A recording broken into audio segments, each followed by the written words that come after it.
Camila Perochena. Carlos Pañi. Muy buenas noches. ¿Bien? Muy bien. Muy bien. Me alegra. Vos ya con un pie en el estribo, ¿te irás a Estados Unidos o no? El sábado, ya, me retiro. Vamos a ver qué Interesante pasa. lo que viene. Nadie sabe. Nadie sabe, ¿no? Nadie sabe. Solo sé que no sé nada. Muy bien. Pero volviendo a Argentina y la violencia, tuvimos una semana de bastante violencia discursiva. Milei diciendo que tenía el morbo de ponerle el último clavo al cajón de Cristina. Cristina contestándole, pero también muchas agresiones contra el periodismo.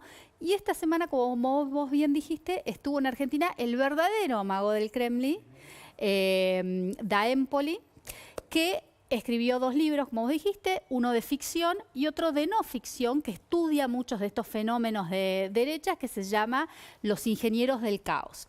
Y en este libro, ahí lo tenemos, y en este libro él habla de por qué estos movimientos de derecha se anclan tanto en la violencia. Entonces él dice, bueno, la violencia es parte integral de esto por varios factores. Primero, porque obviamente hay una insatisfacción en la sociedad.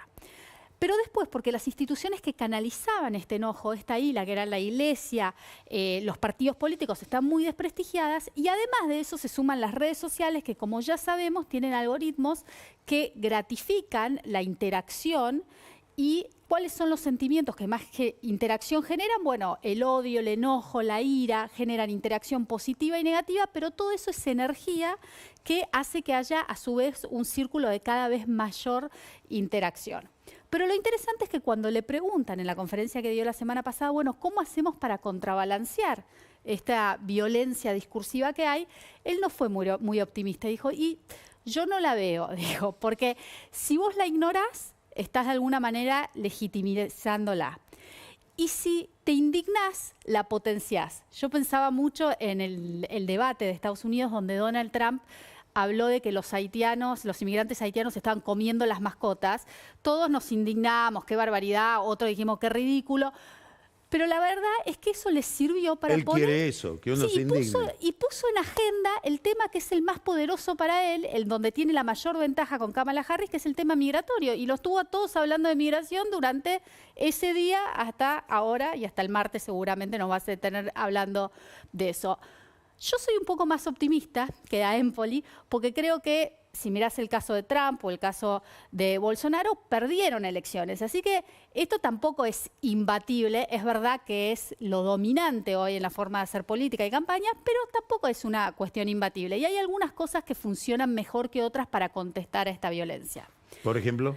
Lo primero tiene que ver con el género y apoyarse mucho en las mujeres. Si vos mirás tanto Estados Unidos como Brasil como Argentina, en los 3 países hay una brecha muy grande de género y yo te traje acá un gráfico para que lo mostremos, donde los hombres apoyan más a Trump, a Milei y a Bolsonaro que las mujeres. ¿Por qué? Porque la violencia es muy refractaria para las mujeres. Cualitativamente lo que las mujeres te dicen, el problema no es la violencia verbal que puede tener Milei. El problema es que esa violencia abre la puerta a otros tipos de violencias de los cuales yo como mujer soy más destinataria que los hombres. Entonces, el voto femenino es un ancla para esto. El otro tema, y este fin de semana tuvimos elecciones en Uruguay, como diría Cristina, todo tiene que ver con todo. Todo tiene que ver con todo. Que se votó a presidente, pero también se votó en Uruguay 2 consultas populares. Una que tiene que ver con una reforma jubilatoria y la otra con la posibilidad de hacer allanamientos de noche. Las 2 perdieron,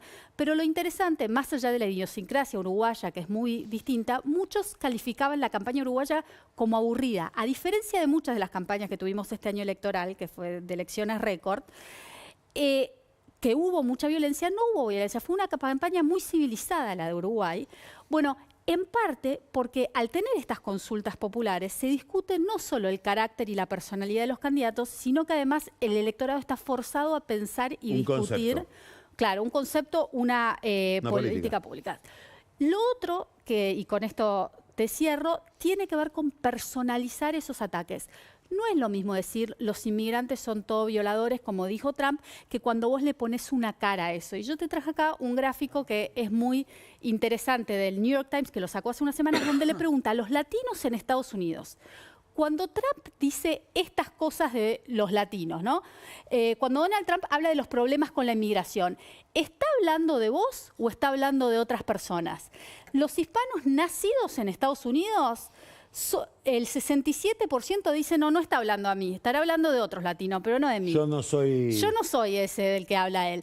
Y los hispanos nacidos en otro país que viven en Estados Unidos, también el 51% te dice, no está hablando a mí, está hablando de otros. Entonces, uno de los desafíos para contrarrestar es ponerle una cara a este ataque, que no sea algo genérico, sino que sea contra una persona en particular. Así que te diría, Carlos, la ingeniería del caos está ahí, pero por ahí con alguna arquitectura se pueden pulir algunas aristas y redondearlas un poquito. Excelente, excelente. Y mucho trabajo detrás de todo esto que has dicho. Genial. Bueno.